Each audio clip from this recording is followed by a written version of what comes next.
बोलिए सदगुरुदेव की साहब। काया माया झूठी जानो, झूठा सकल पसारा जानो। इस शरीर में रहते हुए मनुष्य शरीर के धर्म का पालन करता है। आइए हम 6 शरीरों पर बात करते हैं। एक बात पहली, सदगुरु भक्ति की बड़ी अनूठी है। ना कोई कहा ना कोई जाना, उस परम धाम सतलोक की खबर किसी को भी नहीं थी। सभी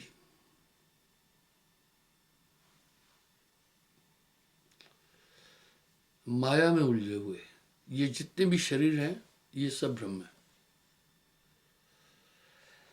अंधकार से अज्ञान की उत्पत्ति होती है, अज्ञान से भय, संशय, संशय से भय, भय से दुख। इस आत्मा को इन 6 शरीरों में घुमाया जाता है और 84 लाख योनियां तो अलग है। आपको ध्यान होगा, कुछ दिन से मैं इन 6 शरीरों के बारे में बातचीत कर रहा हूं। वहां भी सुख नहीं है।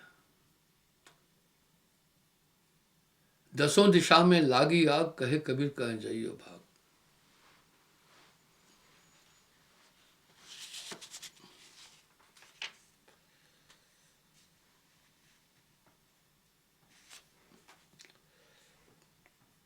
सबसे पहले हम इस शरीर की नेचर देखते हैं, ऐसी क्यों है। काया की गत काहू न जाना।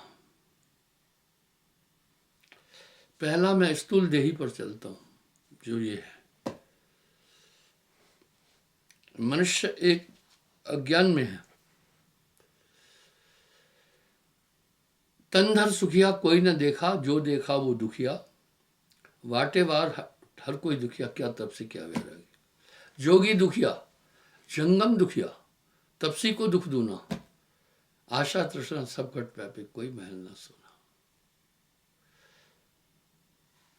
ये 5 तत्व की बनी देही है। हर तत्व की 5-5 प्रकृतियां है, वो हम सब देख रहे हैं।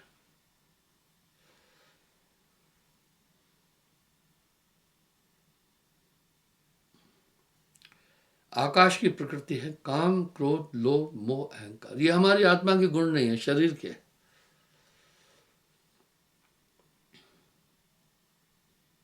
बदस्तूर सब में है। एक छोटे से भुनगे को, कीड़े को भी अगर कहो तो वो भी गुस्सा होता है। देखो, क्रोध है। मैथुन सृष्टि है। सभी प्राणियों की उत्पत्ति मैथुन से ही। मैथुन कहते हैं सेक्स को।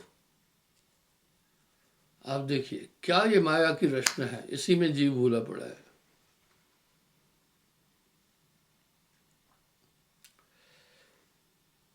काम, ये आकाश की प्रकृति है। काम, क्रोध, लोभ, मोह, अहंकार।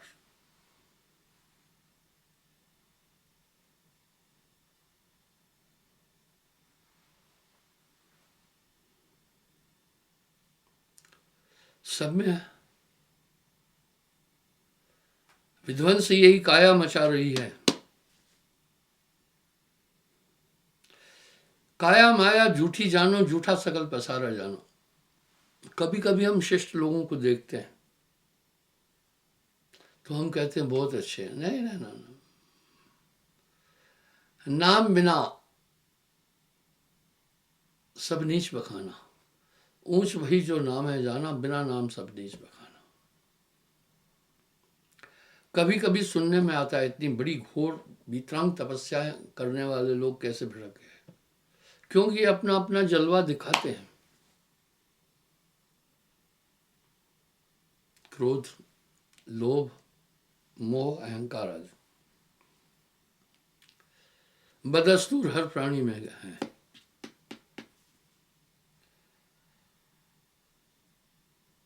वायु की प्रकृति देखी, वायु तत्व के कारण है, यानी ये सब चीजें जो हम अपने जीवन में कर रहे हैं आत्मा नहीं है, ये तो मन और माया की प्रकृतियां हैं। हमारी आत्मा जो की त्यों है। आत्मा की व्याख्या बड़ी सुंदर है, संतों ने की है।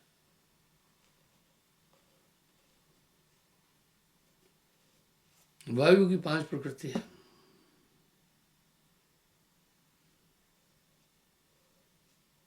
चलना, बोलना, ताकत लगाना, सुकड़ना, पसरना।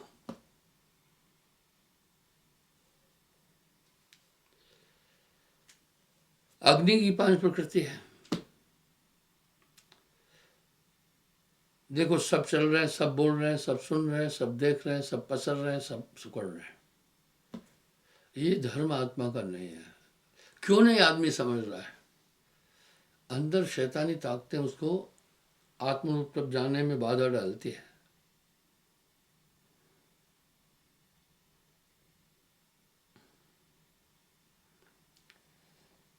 अग्नि की प्रकृति नींद, सभी सो रहे हैं क्योंकि ये तत्व है शरीर में मौजूद। भूख, प्यास, आलस्य, सब कहते हैं भैया मुझे आराम करने दो। भूख सबको लग रही है, प्यास सबको लग रही है।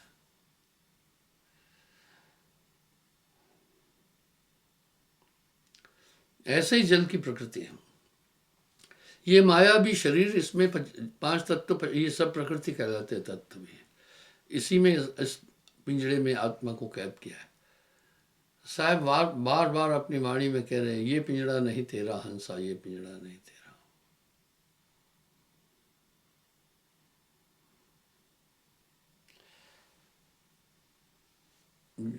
जल की प्रकृति रक्त, पसीना, थूक, मूत, बीर्ज। यही सिस्टम पूरे जीवों में। चींटी के अंदर भी, चींटे के अंदर भी बीर्ज है।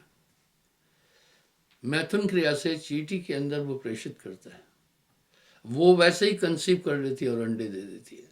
ये देखिए, पूरे प्राणी इसी में फंसे हैं। तभी तो साहब कह रहे ये पिंजड़ा नहीं तेरा हंसा, ये पिंजड़ा नहीं तेरा। नानक देव जी ने क्या सुंदर फरमाया, 5 तत्व को तन रचो, जान हो चतुर सुजान, इनमें कछ साचो नहीं, ये नानक साची मान।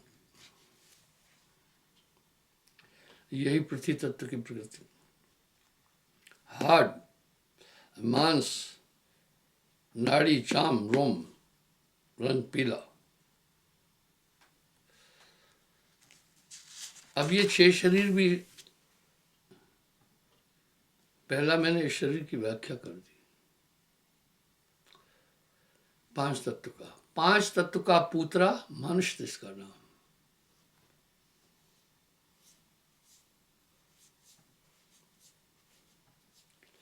दूसरा है सूक्ष्म शरीर। ये हमें निद्रावस्था में प्राप्त होता है। हर एक आदमी सो रहा है, देखो सपना देख रहा है। सपने में कौन सा सुख है? सभी अवस्थाएं कष्टकारी है, सभी शरीर कष्टकारी है।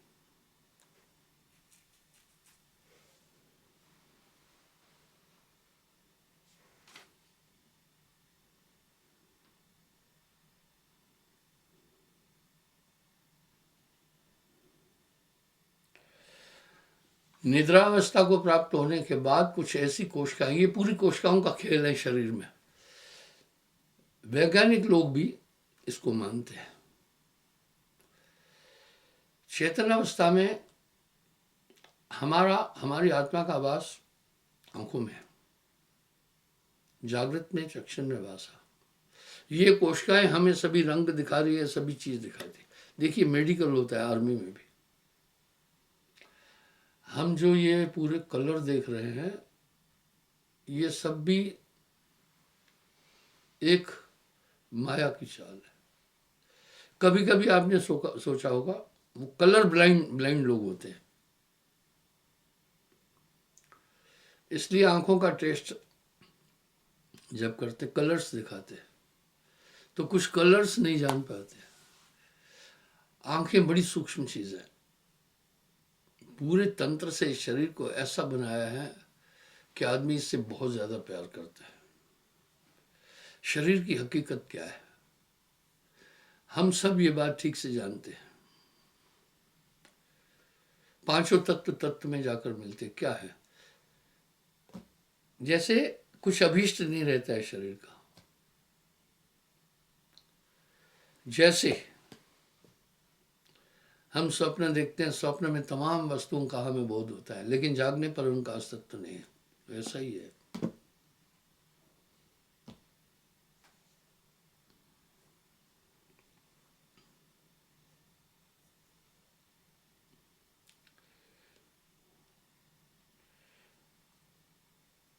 इसी तरह स्थूल सूक्ष्म कारण महाकारण ज्ञान विज्ञान देही।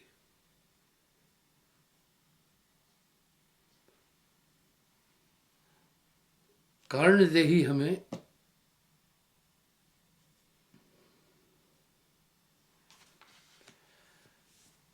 ये सुसुप्ति अवस्था में प्राप्त होती है।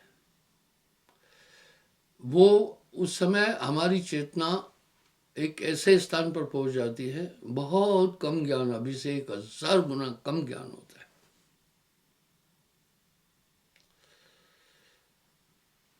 ये काया है समृत केरी, काया की गत काहन हेरी। 1000 गुना कम ज्ञान होता है और आदमी इनमें चला जाता है, पता नहीं चलता है। पता नहीं चलता। कारण देही में भी जाते हैं। कई बार आपने देखा होगा, इसको दूसरे शब्दों में कहते हैं घोर निद्रा। इसको गहरी नींद भी कहते हैं। और ये कभी कभी आती है। कोशिकाओं का पूरा खेल है। हमारी स्थूल कोशिकाएं थक जाती हैं जल्दी, इनकी वैलिडिटी लंबी नहीं है, इसलिए रोज हम सो रहे हैं ताकि इन कोशिकाओं को आराम मिले। जब हम सो जाते हैं तब निद्रावस्था में हमारी सूक्ष्म कोशिकाएं जाग जाती है, वो काम करने लगती है। जैसे आप जागृत अवस्था में काफी काम कर रहे हैं, देख रहे हैं, सुन रहे हैं, समझ रहे हैं, बाकी सब चीज, तो सेल जो है शरीर के बहुत कोमल है, थक जाता है आदमी। जब ये सो जाता है तो स्वप्न दिखाने वाली कोशिकाएं जग जाती है, कारण शरीर की कोशिकाएं जग जाती है। अभी वो क्या कर रही है, वो आराम कर रही है। इस बात को बहुत कम डॉक्टर समझते हैं। बड़ी कॉम्प्लिकेसी है मनुष्य तन में, बड़ा क्रिटिकल है। तभी तो साहब कह रहे हैं ये काया है समृत तेरी, काया की गत काहन हेरी, शिव गोरख सो पार न पाए, और जीव की कौन चलाए। फिर वो पूरी रात आप देखते हैं लोग नींद में, कोई रोता है, कोई कुछ करता है, कोई चिल्लाता है, कोई भयभीत होता है। पूरा असर वैसे ही पड़ता है जैसे इस शरीर पर है।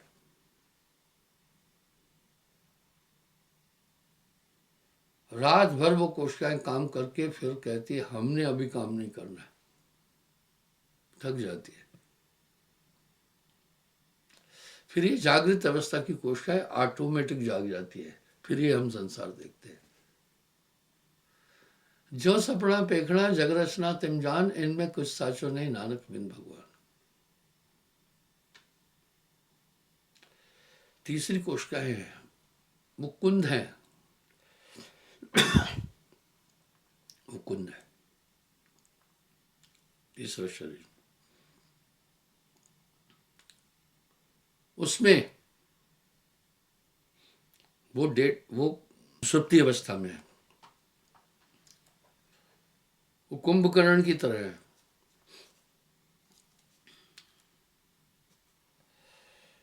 कुंभकर्ण को जो वरदान दिया, वो कहा मांगा 6 महीने सूंघ, एक दिन जागू। पता है क्या किया था फिर? ब्रह्मा जी ने उसकी कोशिकाओं को इस तरह का बना दिया कि जो जागने वाली कोशिकाएं हैं उनको सुसुप्ति में ले गए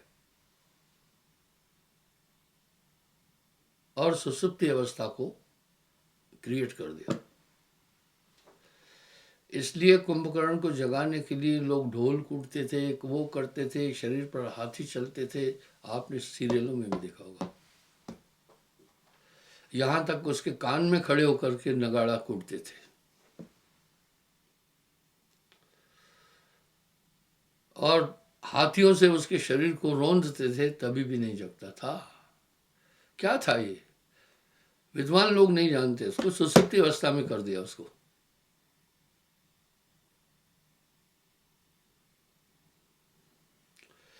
ये सुसुप्ति अवस्था बड़ी कुंद थी,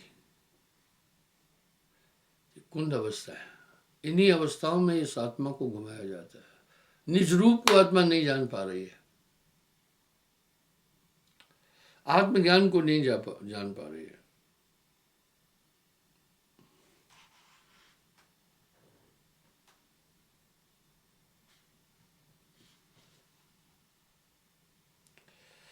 ये जीव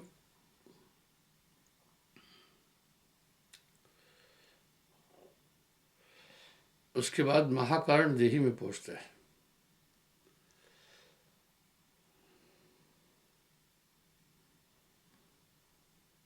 इसमें योगी लोग भी पहुंच जाते हैं। पूरे शरीर से अपनी चेतना को समेटकर आज्ञा चक्र में रखते हैं। इसकी विधि है चक्र भेदन, चक्र शोधन आदि। वहां पहुंच करके ये सभी अवस्थाओं को सीज कर देते हैं, इवन श्वास को भी। कभी कभी आपने देखा होगा कुछ महात्मा भूमि समाधि लिए 2-3 दिन की, वो ये बात है। उसमें सिद्धियां प्राप्त होती है। अभी से 1000 गुना ज्यादा चेतना होती है।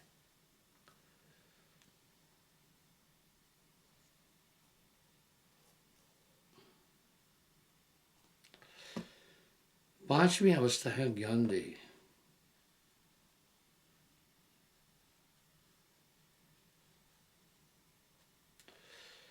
इसको ब्रह्मज्ञानी लोग प्राप्त कर देते हैं। संसार के सभी पदार्थों से अपनी कोशिकाएं, सभी इंद्रियों का पूरा दमन करके वो ज्ञानदेही में पहुंचते हैं। वहां बहुत ताकत मिल जाती है।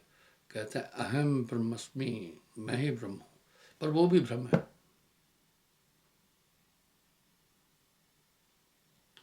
ये भी मन और माया की अवस्था है। इस तरह जितने भी शरीर हैं अलग अलग किस्म से बनाए गए और आदमी को इस ब्रह्म में डुबाया गया है। ये सब माया है। छठी देवी है विज्ञान देही।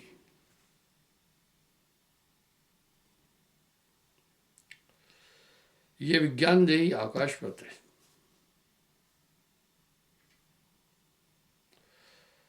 नहीं उपजे नहीं विंशे, इसको योगेश्वर लोग प्राप्त करते हैं। ये जल्दी नहीं मिलती।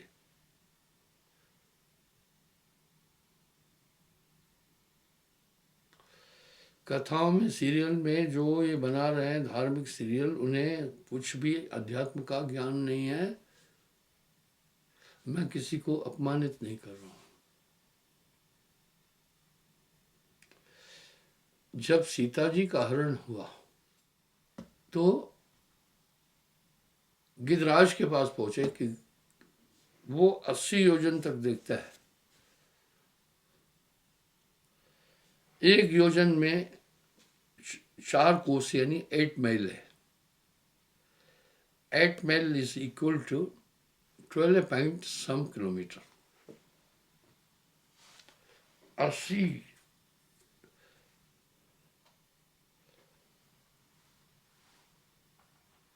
12 अट्ठे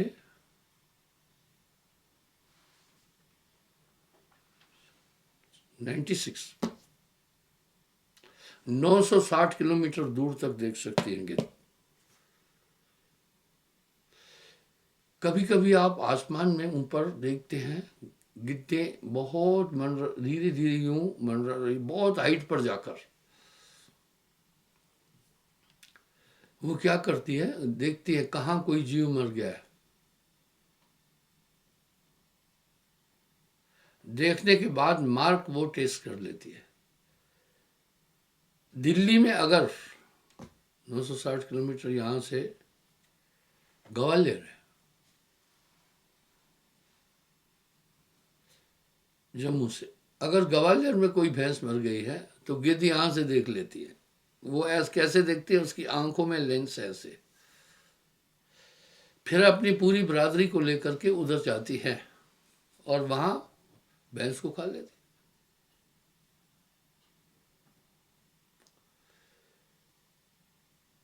तो वहां क्या दिखाया रामायण में, गिद्धराज से पूछा कि सीता जी कहाँ है। गिद्धराज पेड़ के नीचे बैठ करके बोला कि अशोक वाटिका में। देखिए, ये भ्रमित करने वाला हिसाब था। गिद्धराज पेड़ के नीचे बैठकर नहीं बताता है, ऊपर जाकर के तब उस अपने चक्षु से वो एरिया देखता है। संयोग से मैंने वो सीरियल देखा था, हालांकि मैं पूरा रामायण सीरियल नहीं देख पाया, मुझे टाइम नहीं मिला। इसी तरह कई धार्मिक सीरियल देखता हूँ, उसमें लोगों ने अपनी धक्कम धुक्की मिला रखी हुई है, इससे समाज भ्रमित हो जाता है। अब वो गिद्धराज पेड़ के नीचे बैठकर आंख यूं करके फिर उसको बोलता है अशोक वाटिका में। नहीं, ऐसा ही हम सेना में भी करते हैं। बड़े बड़े ऊंचे टावर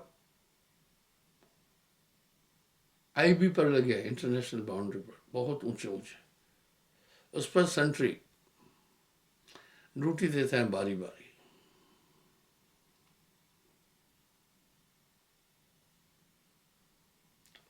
दूरबीन से देखता है कि भाई बॉर्डर पर इधर पहले हरकत थी नहीं, पहले इतनी गाड़ी आई, सिट्रिप लिखता है, आज ज्यादा गाड़ियां क्यों आ रही है। तो उस टावर पर, ऑब्जर्वेशन टावर पर दूरबीन साथ होती है, कम से कम हम 30-40 किलोमीटर तक क्लियर देखते थे कि भाई फलाने देश की गाड़ी पहले यहाँ 4 आती थी, आज 6 क्यों आई है, आज 8 क्यों आई है, वो सब लिखते जाते थे और हेडक्वार्टर में पहुंचती थी। इस तरह फिर वो ब्रिगेड हेडक्वार्टर में जाती रिपोर्ट, फिर डिवीज़न, फिर वो पूरा मिलकर दिल्ली तक रोज़ पहुंचता है कि बॉर्डर पर गतिविधि क्या होती है। इसलिए बॉर्डर की गतिविधियों का पूरा ज्ञान रक्षा मंत्री के पास होता है। ये सूत्र है। इस तरह गिद्ध पेड़ के नीचे बैठकर भाई बहनों नहीं बताएगी। तो इस तरह से लोगों ने ये विज्ञान देही 6 लोग सिर्फ प्राप्त कर पाए, महायोगेश्वर कहलाते हैं वो। अभी तक 6 महायोगेश्वर हुए।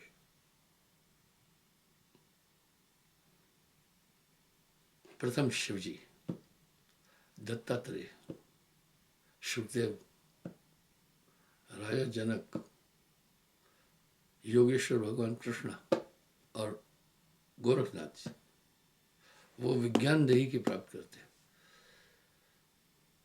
अब संत आगे साहब क्या कह रहे हैं आप सुनिए, इससे आगे कोई ना गए हो।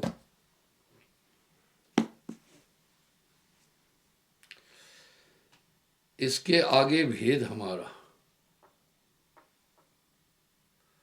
जानेगा कोई जानन हारा। कहे कबीर जानेगा वही जा पर कृपा दया सदगुरु की हुई। यह विद से यह जीव गिरा अपने रूप से, भोगे दुख सदीक सब लोग कहे न भूम का। यह विद जीव निज रूप सारे, तस्सो भूमि देह गह न्यारे। इंद्र को हिलाया था, इंद्र डर गया था। इंद्र ने तब कहा भाई मेरे पास दानव मानव गण गंधर्व और प्रेत आत्माएं कोई भी नहीं आ सकती है, ये मैंने अपना शस्त्र छोड़ा है, तुम कौन हो, तुम्हें कुछ नहीं लग रहा है। वशिष्ठ जी ने कहा हे देवराज इंद्र, मैं वशिष्ठ हूं। बोला आप दिखाई नहीं दे रहे। बोला मैं विज्ञान देही में हूँ, इसलिए मैं सबको देख सकता हूँ, मुझे कोई नहीं देख सकता। इस ऐसे शरीर है। आप दूर न जाए, नींद की ही बात है भाई। जब आदमी नींद में होता है तब सब कुछ देखिए कैसा एक आवरण आ जाता है, कान नाक सब सिकुड़ जाते हैं, बंद, कुछ पता ही नहीं चलता है। इसी तरह ये जीवात्मा इन अवस्थाओं में, ये सब भ्रमांक अवस्थाएं हैं, घूमता रहता है। अब यहाँ साहब कह रहे हैं इसके आगे भेद हमारा जाने का कोई जाना नारा, कहे कबीर जाने का वही जा पर कृपा सदगुरु की हुई। क्षमा चाहता हूँ, समय हो रहा है, कल फिर मैं हाजिर हो जाऊंगा। शेयर करें साहिब।